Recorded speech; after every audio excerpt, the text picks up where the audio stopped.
തീർച്ചയായും നമുക്കത് ഡൈജസ്റ്റ് ചെയ്യാൻ പറ്റുന്നില്ല ഇവർ പറയുന്നത്. ഇപ്പോൾ ബാലാവകാശ കമ്മീഷൻ അംഗം കൂടി നമ്മോടൊപ്പം ചേരുന്നുണ്ട്. ഈ ബാലാവകാശ കമ്മീഷൻ അംഗം എന്ന നിലയ്ക്ക് താങ്കൾ ഇവിടെ എത്തി പ്രാഥമികമായ ഒരു വിവരം എന്താണ്? ഞാൻ ചാനലിലെ വാർത്ത കേട്ടിട്ടാണ് ഞങ്ങളിവിടെ കമ്മീഷൻ ഇവിടെ എത്തിയത്. ഇവിടെ നമുക്ക് മനസ്സിലാകുന്നത് ഈ മരണത്തിൽ എന്തോ ദുരൂഹതയുണ്ട് എന്നുള്ളത് കമ്മീഷൻ ബോധ്യപ്പെടുകയാണ്. തീർച്ചയായും ഇതിൻ്റെ റിപ്പോർട്ട് കിട്ടിയതിനു ശേഷം, പോലീസിൻ്റെ റിപ്പോർട്ട് കിട്ടിയതിനു ശേഷം ആ മരണത്തിന് കാരണം എന്താണെന്ന് മനസ്സിലാക്കിക്കൊണ്ട് കമ്മീഷൻ തുടർ നടപടി സ്വീകരിക്കും. കമ്മീഷൻ സ്വമേധയാ ഇപ്പോൾ കേസെടുത്തിട്ടുണ്ട്. ബാലാവകാശ കമ്മീഷൻ കേസെടുത്ത് കഴിഞ്ഞിട്ടുണ്ട്. ഇപ്പോൾ ഈ റിപ്പോർട്ട് ആവശ്യപ്പെട്ടിട്ടുണ്ടോ പോലീസിനോട്? തീർച്ചയായും ഇപ്പോൾ ആവശ്യപ്പെടുകയാണ്.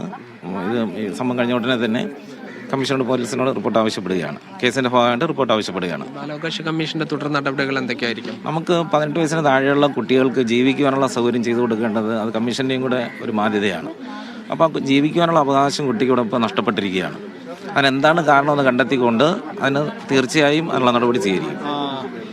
ബാലാവകാശ കമ്മീഷൻ അംഗമാണ് സംസാരിച്ചത്. ഈ ഔദ്യോഗിക സംവിധാനങ്ങളെല്ലാം തന്നെ ഈ സ്ഥലത്ത് എത്തിച്ചേർന്നിട്ടുണ്ട്. ഇനി തുടർ നടപടികൾ, ഇൻക്വസ്റ്റ് നടപടികൾ അല്പസമയത്തിനുള്ളിൽ തന്നെ പൂർത്തിയാകും. അതിനുശേഷമായിരിക്കും ഈ പോസ്റ്റ്മോർട്ടത്തിനായി കൊണ്ടുപോവുക. എന്തായാലും കുടുംബത്തിലെ 4 പേരെയും പോലീസ് ചോദ്യം ചെയ്യൽ തുടർന്നുകൊണ്ടിരിക്കുകയാണ്. പരസ്പര വൈരുദ്ധ്യമുള്ള മൊഴികളാണ് എല്ലാവരും നൽകുന്നത്. അതിലൊരു സ്ഥിരീകരണം വരുത്തി കഴിഞ്ഞാൽ മാത്രമേ എങ്ങനെയാണ് കുഞ്ഞ് കൊല്ലപ്പെട്ടു എന്ന കാര്യത്തിൽ ഒരു വ്യക്തത വരൂ. അജിംസ്. ശരി, സാജിദ അജ്മലാണ് സംഭവ സ്ഥലത്ത് നിന്നുള്ള വിവരങ്ങൾ നൽകിക്കൊണ്ടിരിക്കുന്നത്. 2 വയസ്സ് പ്രായം മാത്രമുള്ള ഒരു കുഞ്ഞിനെയാണ് കിണറ്റിൽ മരിച്ച നിലയിൽ കണ്ടെത്തിയത്. അതിൽ അടിമുടി ദുരൂഹതയാണ്